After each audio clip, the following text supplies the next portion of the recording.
Istriku pamit pergi dinas keluar kota, koper di tangannya tampak meyakinkan. Tapi, instingku bilang ia tak terbang ke sana. Transaksi kartu kreditnya bicara lain. Bukan konferensi, tapi check-in di sebuah hotel romantis. Bersama siapa dia check-in? Dan bagaimana caraku membalas pengkhianatan ini? Sebelum melanjutkan ceritanya, mari tuliskan di komentar. Dari mana kamu menonton video ini? Semoga yang sudah subscribe channel ini, kami doakan dimudahkan urusannya. Dilancarkan rezekinya, disehatkan badannya, dan dikabulkan semua doanya. Amin. Mari kita mulai ceritanya. Karina berdiri di ambang pintu. Koper hardcase hitamnya berkilau memantulkan lampu chandelier di ruang tamu kami. Ia tampak berbeda. Ada lapisan kilau yang terlalu tebal di matanya. Senyum yang sedikit terlalu lebar. Dan sentuhan yang terlalu lama di pipiku saat ia pamit. Semuanya terasa berlebihan. Sebuah pertunjukan yang dipentaskan hanya untukku, Rendra, suaminya. Aku pergi dulu, Mas. 3 hari. Seperti biasa, ada konferensi di Surabaya. Dan harus presentasi, katanya dengan nada profesional yang biasanya aku kagumi, kini terasa sumbang. Aku mengangguk, namun tatapanku tidak tertuju pada wajahnya, melainkan pada koper hitam itu. Karina adalah seorang eksekutif yang efisien. Ia selalu membawa koper sedang yang terorganisir, berisi kebutuhan minimal. Tetapi koper ini, yang kulihat ia seret dari kamar, terasa sangat penuh, padahal hanya perjalanan 3 hari. Aku merasakan sesuatu yang lebih berat daripada pakaian di dalamnya, beban dari sebuah kebohongan yang belum terucap. 3 hari, ulangku. Suaraku datar dan dingin, tidak menunjukkan kasih sayang maupun kecurigaan, hanya penerimaan yang kosong. Jogad, jangan lupa kirim foto boarding pass dan badge konferensimu ya. Hanya untuk laporan ke kantor kan? Wajah Karina seketika menegang. Itu hanya sesaat, sepersekian detik, tetapi cukup untuk mengkonfirmasi apa yang telah lama kurasakan. Ia sudah menjadi orang asing yang tidur di sampingku. Tentu, Mas, tentu saja, jawabnya cepat, berusaha mengembalikan senyum riangnya. Aku harus buru-buru. Penerbangannya pagi sekali. Ia berbalik, dan suara roda koper itu menggema di lantai marmer. Terasa seperti derap langkah menjauh dari pernikahan kami. Aku tidak membantunya. Aku hanya berdiri di sana, seperti patung di tengah panggung yang baru saja ditinggalkan aktor utamanya.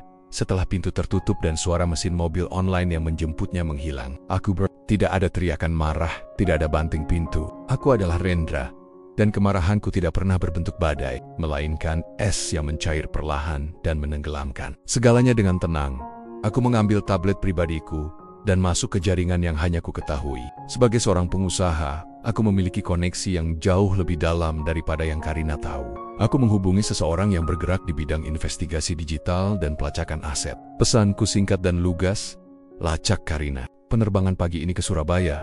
Cek apakah ia benar-benar ada di list penumpang. Dan pantau seluruh aktivitas digital serta transaksinya selama 3 hari ke depan. Naluriku tidak pernah salah, terutama dalam bisnis dan pernikahan. Kejanggalan kecil pada Karina sudah terakumulasi menjadi pola selama beberapa bulan terakhir.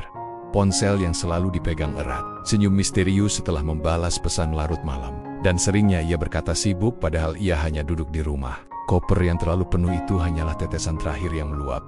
Aku kembali ke kamar. Udara terasa dingin. Aroma parfum Karina yang biasa kucintai kini terasa seperti lapisan racun. Aku membuka lemari pakaiannya, mencari-cari, dan menemukan kotak perhiasan kecil yang ia anggap aman. Di dalamnya, tersembunyi di bawah kalung mutiara pernikahan, aku menemukan selembar kertas tua. Itu adalah nota belanja dari toko buku 10 tahun lalu. Dengan tulisan tangan yang bukan miliknya di bagian belakang, aku tahu ini gila, tapi aku merindukanmu. D. Danu, mantan pacar Karina di masa kuliah. Tanganku tidak gemetar saat memegang kertas itu. Perasaanku tidak hancur, perasaanku mengeras. Jika ini adalah permainan, maka Karina baru saja meletakkan bidak pertamanya. Dan ia sama sekali tidak tahu bahwa aku, Rendra, sudah memegang peta seluruh papan catur. Aku duduk di tepi ranjang, merenung. Surabaya adalah alibi. Pertemuan dengan Danu adalah motif. Sekarang, aku hanya perlu lokasi dan waktu yang pasti untuk melancarkan balasanku. Balasan yang akan menjadi titik akhir dari segala kebohongan, dan titik awal dari penderitaan yang ia ciptakan sendiri. Aku tidak akan hanya menceraikannya. Aku akan membasmi setiap jejak dirinya dari kehidupanku, termasuk karir yang ia banggakan. Ponselku bergetar. Sebuah pesan dari tim tracking datang. Tidak ada nama Karina dalam manifest penerbangan ke Surabaya. Pak Rendra, kami lacak transaksi kartu kreditnya 5 jam lalu. Pembelian tiket kereta cepat, tujuan Bandung, Ponder, bukan Surabaya. Danu tinggal di Bandung. Karina tidak hanya berbohong tentang tujuan, ia membohongi seluruh konsep perjalanan dinasnya. Mataku menyipit. Aku tahu persis apa yang harus aku lakukan. Keesokan paginya, aku duduk di ruang kerjaku yang sunyi, diapit oleh dinding kaca yang memperlihatkan pemandangan kota Jakarta yang dingin. Di atas meja bukannya laporan keuangan perusahaan. Terhampar data digital dari tim investigasiku, pemetaan GPS Karina, riwayat pesan, dan yang paling penting, detail transaksi. Karina tiba di stasiun Bandung sore kemarin. Ini sudah cukup menjadi bukti pelanggaran kepercayaan. Namun aku tahu, untuk pembalasan yang tuntas, aku membutuhkan lebih dari sekadar perubahan jadwal perjalanan. Aku butuh bukti konklusif, bukti yang akan menghancurkan karir dan reputasinya hingga ke akar-akarnya. Pukul 19.3. Notifikasi berkedip di layar monitor. Sebuah transaksi besar menggunakan kartu kredit Karina. Bukan di mall mewah, melainkan di Serenity Boutique Hotel. Sebuah hotel yang dikenal memiliki nuansa romantis dan privasi tinggi. Jauh dari pusat konvensi atau gedung perkantoran manapun, hotel itu terletak di kawasan Dago Atas, Bandung. Aku memanggil tim investigasi digital dan physical surveillance-ku. Fokus ke Serenity Hotel, cek daftar tamu, Karina Danu, atau reservasi atas nama Karina. Saya ingin foto, bukan dugaan, foto mereka berdua di area hotel. Sebelum tengah malam ini, aku mematikan monitor, menyandarkan tubuhku ke kursi kulit, dan memejamkan mata. Rasa sakit itu tidak lagi tajam. Ia telah bermetamorfosis menjadi energi yang dingin, tajam, dan berorientasi pada tujuan. Karina, ia telah menukar kenyamanan, keamanan, dan masa depan yang kami bangun dengan sebuah nostalgia murahan. Pengkhianatannya terasa begitu sia-sia, dan itulah yang paling menyakitkan. Ia mempertaruhkan segalanya untuk sesuatu yang tidak bernilai. Pukul 22.00, ponselku berdering. Nomor yang tidak ku kenal. Pak Rendra, suara di seberang, terdengar tenang dan profesional. Kami sudah mendapatkan konfirmasi. Nyonya Karina tidak menggunakan nama aslinya untuk check-in, melainkan menggunakan nama belakang ibunya. Kamar Deluxe Suite ke-403. Kami juga konfirmasi dengan foto. Di lobi, ia dijemput oleh seorang pria. Kami mencocokkan wajahnya dengan foto yang Bapak kirimkan kemarin. Itu Danu. Mereka terlihat intim. Intim, kata itu seperti belati yang menusuk, tetapi aku tidak berdarah. Aku hanya mencatatnya. Sempurna, kataku. Tolong kirim semua bukti foto ke email pribadi saya, dan siapkan satu reservasi kamar di hotel yang sama, The Presidential Suite Jakarta City. Jika tidak, kamar apapun yang berseberangan dengan ke-403, atas nama saya, Rendra, segera. Kenapa aku harus memesan kamar? Karena aku tidak akan menghadapi Karina sebagai suami yang patah hati, melainkan sebagai hakim yang dingin dan eksekutor yang terencana. Aku akan membuatnya menyadari di mana letak posisinya dan betapa jauh jarak antara dirinya dan diriku. Aku tidak ingin check-in di bawah namanya. Aku ingin menguasai ruang di hotel itu, menunjukkan bahwa bahkan dalam momen pengkhianatannya, ia masih berada di bawah bayang-bayang kekuatanku. Aku menatap jam tangan Swissku. Bandung hanya berjarak beberapa jam perjalanan dengan mobil, atau lebih cepat dengan jalur khusus yang bisa kuatur. Aku memanggil driver pribadiku dan memerintahkannya untuk bersiap. Aku mengambil laptop kerjaku dan mulai menyusun 2 dokumen. Gugatan cerai, singkat, lugas, mengklaim perselingkuhan sebagai dasar utama dan tak terbantahkan. Laporan etika perusahaan, sebuah draft laporan yang ditujukan kepada CEO tempat Karina bekerja, merinci penggunaan izin dinas palsu, pemalsuan dokumen perjalanan, dan pelanggaran etika profesional. Menggunakan foto-foto hotel sebagai bukti lampiran. Aku akan mengirimkan ini setelah aku selesai di Bandung. Aku mencetak 1 lembar gugatan cerai, memasukkannya ke dalam amplop putih polos. Amplop itu terasa dingin dan ringan di tanganku, namun aku tahu isinya akan jauh lebih berat daripada koper yang Karina bawa saat aku melangkah keluar dari apartemen. Aku menatap bingkai foto pernikahan kami. Karina tersenyum, memegang tanganku. Kami terlihat bahagia, namun kebahagiaan itu kini terasa palsu dan rapuh, seperti kaca yang menunggu untuk dipecahkan. Aku menutup pintu di belakangku. Perjalanan ke Bandung bukanlah perjalanan untuk menyelamatkan pernikahan. Itu adalah perjalanan untuk menguburnya dan memastikan arwahnya tidak pernah bangkit untuk menghantuiku. Perjalanan malam dari Jakarta ke Bandung adalah keheningan yang dingin. Aku tidak memutar musik, tidak memeriksa ponsel, hanya suara gemuruh mesin mobil dan hembusan napas yang teratur dari driverku yang memenuhi ruang. Pikiranku adalah medan perang yang sunyi, di mana semua emosi panas telah diekstraksi, meninggalkan hanya perhitungan logis dan strategi balas dendam. Aku tiba di Serenity Hotel sebelum subuh. Timku sudah mengatur segalanya. Aku disambut oleh manajer yang sangat sigap, yang terkejut melihatku. Ia menunjukkan bahwa presidential suite telah disiapkan. "Terima kasih," kataku pelan, seraya menyerahkan kunci. "Saya ada urusan pribadi yang sangat penting. Jangan ada yang mengganggu. Dan tolong, saya ingin tahu setiap pergerakan penghuni kamar ke-403. Tidak perlu detail. Cukup kapan mereka keluar, kapan mereka kembali." Aku masuk ke presidential suite. Interiornya mewah, dengan pemandangan kota Bandung yang masih diselimuti kabut pagi. Kamar ini adalah simbol yang ironis, kemewahan yang bisa Karina nikmati bersamaku. Tetapi ia memilih untuk mengotorinya dengan pertemuan rahasia di kamar yang lebih kecil. Aku tidak tidur. Aku duduk di sofa, memandang keluar jendela, memegang amplop putih berisi gugatan cerai. Aku melihat kembali foto-foto yang dikirimkan timku, Karina dan Danu. Karina tertawa, lengannya melingkar di lengan Danu.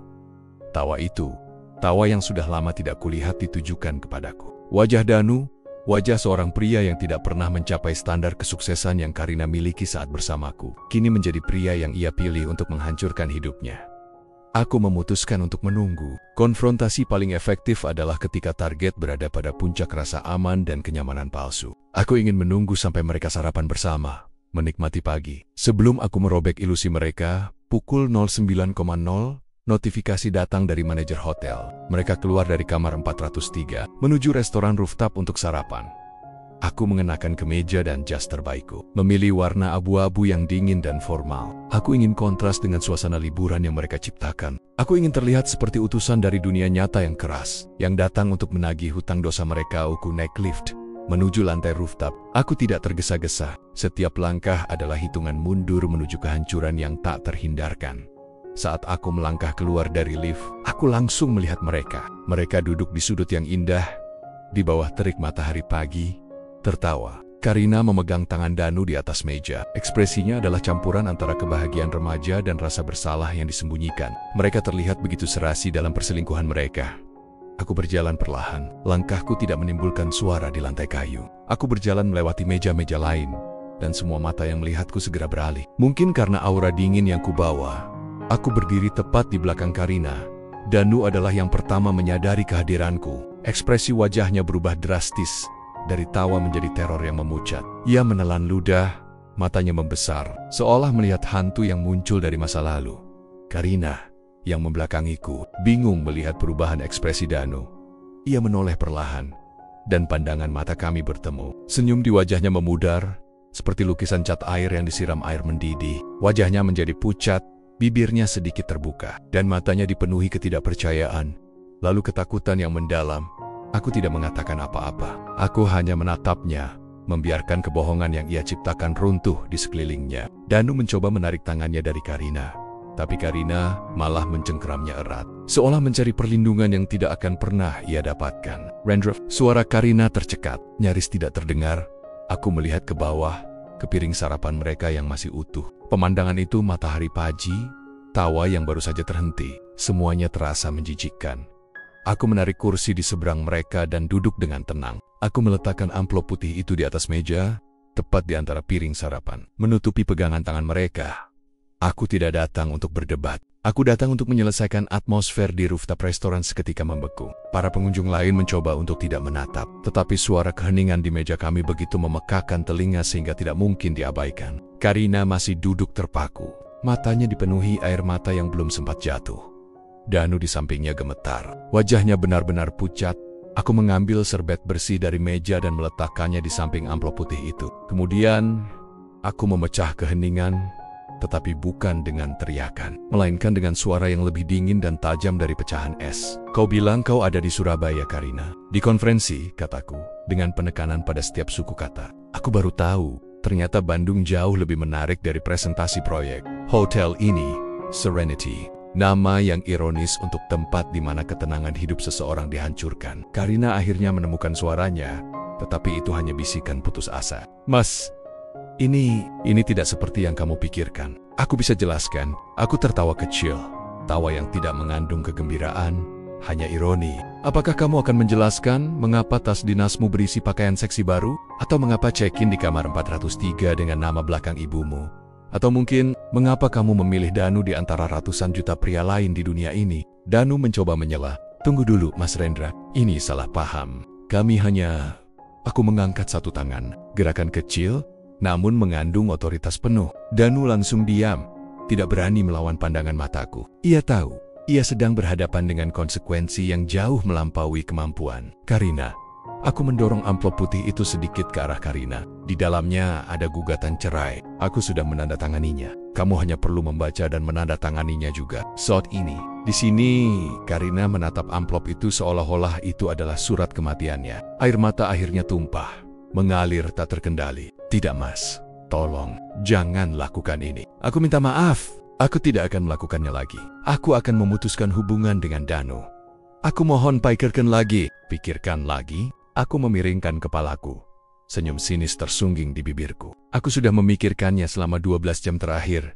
Sejak aku tahu kamu tidak naik pesawat ke Surabaya. Keputusan ini bukan didasarkan pada emosi yang labil, Karina, tetapi pada keadilan yang dingin. Kamu telah melanggar janji, kepercayaan, dan yang paling penting, kamu telah menipu perusahaan tempatmu bekerja. Aku melihat ke sekeliling, memastikan ada beberapa staf hotel yang dapat mendengar. Aku lalu mengeluarkan selembar kertas lain dari saku jasku, sebuah cetakan yang lebih kecil. Itu adalah draft laporan etika perusahaan. Kamu tahu, Karina, perusahaanmu sangat menghargai integritas, dan mereka tidak akan menyukai laporan yang akan kuteruskan ke cowokmu, yang merinci bagaimana seorang eksekutif memalsukan izin dinas, membuang anggaran perusahaan jika ada, dan menghabiskan waktu yang seharusnya didedikasikan untuk pekerjaan. Ini, aku menunjuk Danu dengan daguku. Danu semakin pucat, ia merasa seperti barang bukti yang memalukan. Mas Rendra, jangan libatkan pekerjaanku, itu tidak ada hubungannya. Raung Karina suaranya naik menjadi histeris. Itu ada hubungannya. Semuanya terhubung. Kamu telah mencoreng namamu sendiri, kataku tegas. Aku membuka amplop putih itu, mengeluarkan lembar gugatan cerai yang sudah dicetak. Dengarkan baik-baik, Karina dan Danu. Di hadapan saksi yang ada di sekitar kita, aku memastikan pelayan di dekat kami menatapku. Aku, Rendra, resmi menceraikanmu, Karina. Sejak detik ini, tidak ada negosiasi, tidak ada pembelaan. Kamu bebas, tetapi kebebasan itu datang dengan harga yang harus dibayar. Aku mengambil cincin kawinku dari jari. Cincin yang selama 5 tahun menjadi lambang kesetiaan. Aku tidak melemparkannya. Aku hanya meletakkannya di atas amplop itu. Di samping cincin yang masih tersemat di jari Karina, kamu punya waktu 1 jam untuk keluar dari kamar ke-403, bayar tagihanmu sendiri, dan tinggalkan kunci di resepsionis. Jangan kembali ke Jakarta. Jangan mencoba menghubungiku. Semua barangmu akan dikirimkan ke alamat orang tuamu setelah proses cerai selesai. Aku berdiri. Aku tidak melirik Danu sama sekali. Ia terlalu tidak penting. Aku hanya menatap mata Karina untuk terakhir kalinya. Mata yang kini dipenuhi rasa takut yang nyata, bukan lagi air mata penyesalan. Ia telah melihat kehancuran total yang dingin dan tak terelakkan. Selamat menikmati sisa dari apa yang kamu sebut dinas, Karina. Itu adalah dinas terakhirmu di karir dan pernikahanku. Aku berbalik dan berjalan menuju lift. Aku tidak menoleh ke belakang, meskipun aku bisa merasakan pandangan mata Karina yang penuh keputusasaan menusuk punggungku. Palu godam telah dijatuhkan, dan gemanya akan terasa selamanya. Aku kembali ke Presidential Suite, tetapi bukan untuk beristirahat. Jantungku berdetak dengan ritme yang stabil, namun jiwaku terasa sebersih dan sesejuk baja yang baru ditempa. Konflik telah usai. Kini saatnya eksekusi. Aku mengambil laptop kerjaku dan membaca kembali draft laporan etika perusahaan. Aku menyempurnakannya, memastikan setiap detail tentang pemalsuan alasan perjalanan, perubahan tujuan, dan check-in di hotel non-resmi telah didukung oleh bukti digital yang otentik. Aku memasukkan foto Karina dan Danu yang sedang sarapan, lengkap dengan timestamp dan koordinat GPS. Aku tidak memiliki dendam pribadi terhadap perusahaan tempat Karina bekerja, tetapi aku tahu bagaimana dunia korporat berfungsi. Integritas adalah mata uang, dan Karina baru saja bangkrut. Dia menggunakan waktu dan nama perusahaan untuk urusan pribadi yang memalukan. Risiko reputasi bagi perusahaan itu terlalu besar untuk diabaikan. Aku membuka emailku, mengetik alamat CEO perusahaan Karina, dan mengirimkan laporanku. Subjeknya, pelanggaran etika dan penipuan izin kerja urgent. Aku menekan tombol kirim. Tindakan itu terasa lebih memuaskan daripada teriakan atau pukulan apapun. Itu adalah pembalasan yang terstruktur, final, dan tidak dapat dibatalkan. 30 menit kemudian, manajer hotel mengetuk pintu. Ya, maaf mengganggu, Pak Rendra. Wanita dari kamar 403 baru saja check out dengan tergesa-gesa. Dia meninggalkan koper di lobi dan hanya membawa tas tangan kecil. Dia membayar tagihan kamar dan depositnya, tetapi dia tampak sangat terguncang. Aku mengangguk. Tolong kirim kopernya ke alamat yang akan saya berikan di resepsionis. Saya akan check out dalam 10 menit. Aku turun ke lobi. Karina sudah pergi, tetapi energinya yang panik masih terasa. Aku melihat ke meja concierge. Cincin kawin Karina tergeletak di sana. Ia tinggalkan. Cincin itu diletakkan di atas nota kecil yang bertuliskan, "Aku tahu aku pantas mendapatkannya. Aku minta maaf." Aku mengambil cincin itu, tidak dengan rasa sedih, tetapi dengan rasa jijik. Aku memasukkan cincin itu bersama cincinku ke dalam kotak kecil beludru dan menyimpannya. Mereka akan menjadi pengingat yang menyakitkan. Saat aku menyelesaikan proses check-out-ku, ponselku bergetar. Telepon dari nomor tak dikenal, ternyata Danu. Aku menjawab dengan santai. "Halo, Rendra, tolong dengarkan aku. Ini Danu. Apa yang sudah kamu lakukan?" Karina benar-benar hancur. Dia pergi begitu saja. Dan laporan yang kamu kirim itu, apa maksudnya? Danu terdengar panik. Tidak seperti kekasih yang gagah di restoran tadi pagi. "Aku tidak melakukan apa-apa, Danu," jawabku tenang. "Karina yang melakukannya. Aku hanya menagih konsekuensi dari perbuatannya. Mengenai laporan, itu adalah urusan perusahaanmu sendiri. Aku tidak tahu bagaimana kamu akan menjelaskan kepada atasanmu bahwa kamu terlibat dalam perusakan karir eksekutif perusahaan lain. Apalagi jika Karina menggunakan waktu dinas untuk bertemu denganmu. Reputasi sangat mahal, Danu." Danu terdiam. Ia baru menyadari bahwa perbuatannya tidak hanya merusak hidup Karina, tetapi juga mencoreng citra profesionalnya sendiri. Danu adalah pria karir. Dan skandal dengan istri orang lain bisa menjadi bom waktu yang siap meledak di tangannya. "Aku akan mencarinya. Aku akan bicara dengannya," kata Danu lemah. "Silakan," kataku. Nada suaraku mengandung janji kosong. "Tetapi jangan hubungi aku lagi. Hubungan kita sudah selesai, Danu. Kalian berdua urusan kalian, aku sudah menuntaskan urusanku." Aku menutup telepon. Aku tidak peduli apakah Danu mencari Karina atau tidak. Yang pasti, mereka berdua kini terikat oleh beban rasa bersalah dan kehancuran. Jauh dari kehidupanku yang akan segera kuatur ulang. Balas dendamku bukan hanya tentang menceraikan. Ini tentang memastikan bahwa setiap aspek kehidupan mereka yang dibangun di atas kebohongan itu runtuh. Aku meninggalkan Serenity Hotel. Tidak dengan langkah tergesa-gesa, tetapi dengan langkah yang mantap. Perjalanan pulang ke Jakarta adalah awal dari hidupku yang baru. Di belakangku, aku meninggalkan kehancuran yang tak terhindarkan bagi mereka berdua. 2 hari berlalu, Rendra menjalankan rutinitasnya seolah tidak ada yang terjadi. Rapat dewan, panggilan konferensi, dan sesi olahraga pagi. Tetapi di balik ketenangan itu, ia menunggu efek dari serangan yang ia luncurkan. Pukul 15.00. Saat Rendra sedang meninjau data penjualan di kantornya, ponselnya bergetar. Nomor yang tidak dikenal, tetapi Rendra mengenal kode area itu. Kantor pusat perusahaan Karina. Ia tersenyum tipis dan mengangkat telepon. "Selamat sore." Dengan Rendra, suaminya Karina, katanya, menekankan kata suaminya sebagai formalitas yang sebentar lagi akan hilang. "Selamat sore, Pak Rendra. Saya Kepala Divisi SDM Daya Manusia. Kami mendapat laporan yang sangat mengkhawatirkan dari Bapak. Saya ingin mengkonfirmasi beberapa detail. Jika Anda berkenan." Suara dia terdengar tegang, formal, dan dipenuhi kekhawatiran profesional. Rendra menghabiskan 20 menit berikutnya dengan dia, memberikan detail yang terukur, didukung oleh data timestamp, foto, dan salinan tiket kereta. Karina, ia tidak menuduh. Ia hanya menyajikan fakta keras tentang seorang eksekutif yang memalsukan izin dinas. Rendra bahkan menyebutkan bahwa ia sudah melayangkan gugatan cerai, memposisikan dirinya sebagai korban yang mencari keadilan hukum dan etika. Ini adalah pelanggaran kepercayaan yang sangat serius, Pak Rendra. Kami tidak mentolerir pemalsuan data perjalanan dan penyalahgunaan waktu kerja. Terima kasih atas informasinya. Kami akan segera mengambil tindakan, kata dia. Suaranya kini bergetar karena marah pada Karina, bukan pada Rendra. Rendra tahu, pemecatan Karina hanya tinggal menunggu waktu. Sementara itu, Karina berada di sebuah apartemen kecil yang disewanya di Bandung. Bingung dan sendirian. Ia telah mencoba menghubungi Rendra ratusan kali, tetapi nomornya sudah diblokir. Ia bahkan menghubungi Danu, berharap menemukan kenyamanan. "Kamu harus kembali ke Jakarta dan jelaskan pada Mas Rendra," kata Danu melalui telepon.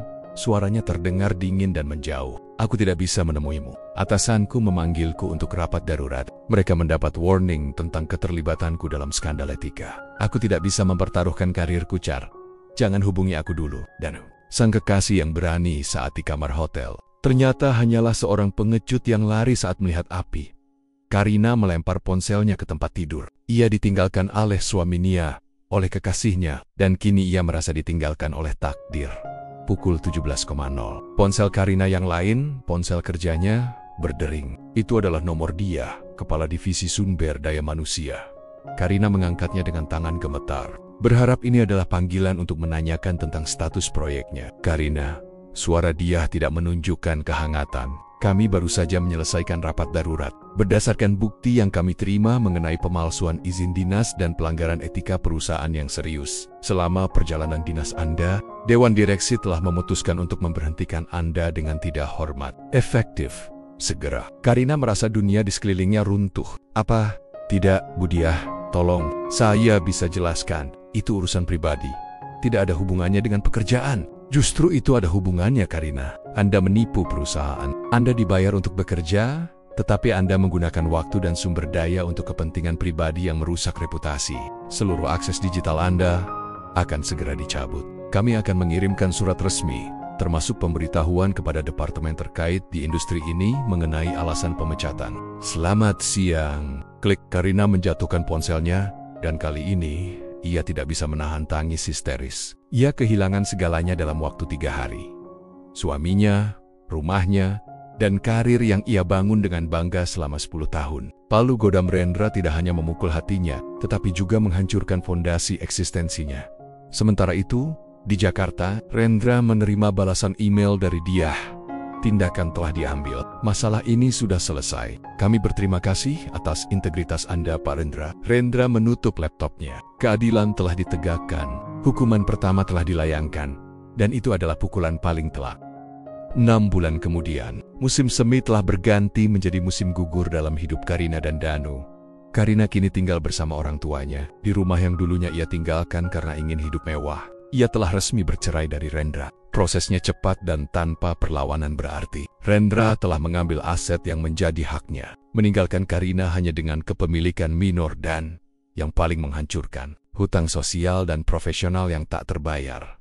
Usahanya untuk mencari pekerjaan baru selalu menemui jalan buntu. Setiap kali ia mencapai tahap wawancara akhir, ia akan mendapat telepon dari Sumber Daya Manusia yang mengatakan, "Kami terpaksa membatalkan penawaran ini, Nyonya Karina. Ada masalah dengan referensi profesional Anda dari perusahaan lama." Rendra memastikan kata-kata pelanggaran etika berat dan penipuan izin kerja terukir dalam catatan profesional Karina. Industri tempatnya bergerak itu kecil, dan berita buruk menyebar lebih cepat daripada berita baik. Karina, yang dulu angkuh dan dihormati, kini menjadi bayangan yang tercemar, terperangkap di rumah. Menghadapi tatapan penuh kecewa dari orang tuanya, ia mencoba menghubungi Danu.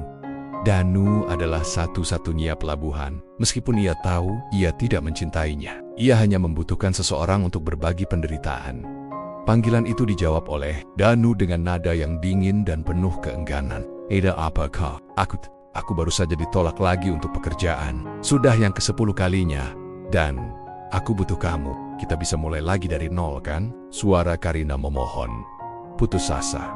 Hening sejenak di seberang telepon. "Dengar, Char," kata Danu, suaranya berat. "Aku sudah mencoba. Sejak kejadian itu, karirku sendiri hampir hancur. Aku mendapat peringatan terakhir dari atasanku. Aku harus pindah divisi ke kota lain hanya untuk menjauh dari skandal ini. Aku tidak bisa berada di dekatmu. Kamu adalah beban." Kata itu menusuk Karina lebih dalam daripada gugatan cerai Rendra. Rendra menghukumnya karena pengkhianatan. Danu meninggalkannya karena ia tidak lagi menguntungkan. "Apa maksudmu beban? Kamu yang memulai ini. Kamu datang ke Jakarta, merayuku untuk bertemu. Kamu janji akan meninggalkanku, Danu," teriak Karina. "Aku janji."